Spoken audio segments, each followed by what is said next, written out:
the weather now. An impactful day across central Indiana. Live look outside. We got some clouds. We also had quite a bit of rain this morning, Sean, although by the time people left Gainbridge after the game, it was gone. Sun's peeking out, but man, there were some heavy hitters for sure.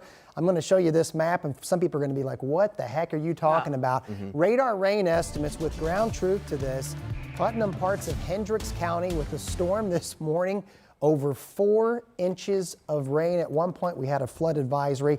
I show you this to show you how efficient some of the cells can be on radar. This is tropical air, and for some areas in the right storm or the wrong storm, depending on your outlook there, you can get a quick 2 inches. That's what we had with the midday cell that moved through Monroe County. This is what's going on right now. Hit and miss downpours and rumbles of thunder. We're going to get in close on this one that's moving through parts of Johnson County. It's actually a couple different ones, but watch out for the heavy rain that's about to hit you there in Franklin. This is the NDOT camera just to the east of that location along I-65. There's still going to be some areas of sunshine too. This is not going to be a complete washout, but there will be some localized, very intense rain rates as we move through the evening. Rest on what looks to be a steamy weekend in the 7-day forecast. All right, thanks a lot, Sean. We'll check back in. And happening now, more than 60 Hoosiers are on their way to Texas to help with search and rescue operations. So many people still missing.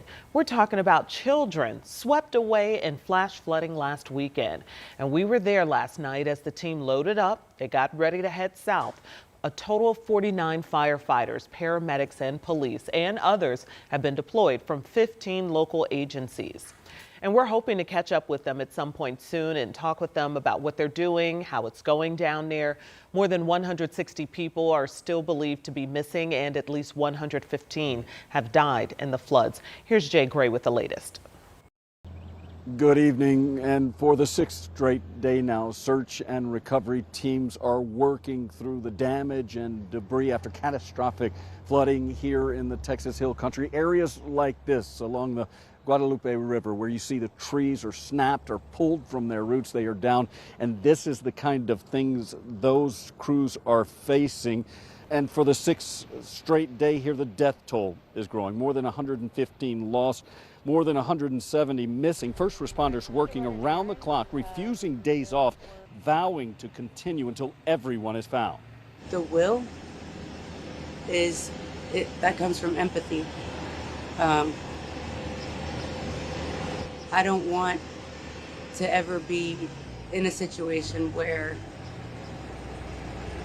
my child is gone from me and I can't put his body to rest. As the search effort continues and the difficult cleanup and recovery now begins, there is growing frustration and anger over what some here say was a lack of warnings before the storm and a slow and ineffective response as the water started to rise. Residents demanding accountability and a timeline from local officials. I believe those questions need to be answered to the family of the missed loved ones, to the public.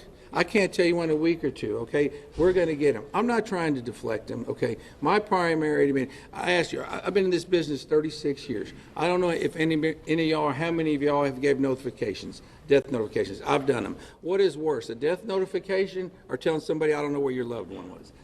That's my priority. There is also some frustration about the fact that there was no warning system here, no sirens. In Comfort, which is not far from where we're standing right now, there were warning sirens and no one perished in the flooding there.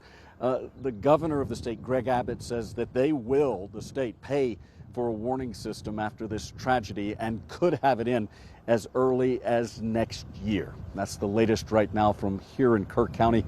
I'm Jay Gray, NBC News. Emotions clearly running high there. All right, this afternoon, a Bloomington man is charged with trying to rape a woman on a walking trail. Our Ashton Hackman looked into that today. He learned it comes just months after the man took a plea deal in a very similar case from last year. Court documents say it happened on the Beeline Trail on July 2nd. A woman was screaming for help before a man jumped in to help. The bystander beat the man with a cane and pulled the man off the woman. She called police, and when officers arrived near the crossing at 10th and Rogers Streets, Court documents say police found the woman and the bystander holding 39-year-old Manuel Lopez Lopez. The woman told police Lopez attacked her from behind.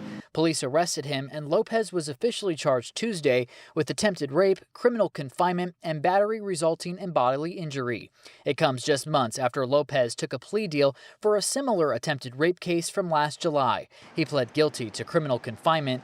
The attempted rape and sexual battery charges were dismissed, and he was released from jail in February. For some people, justice is that they are served legally justice.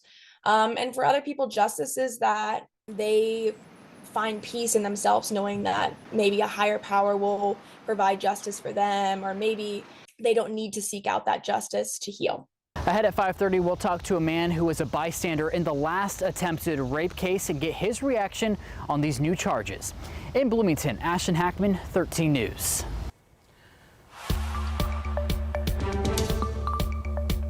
Now to an update today on a 32-year-old murder case in Hamilton County. Family members of Tony Bledsoe have waited more than 3 decades for answers, and this morning the man charged with killing him appeared in court.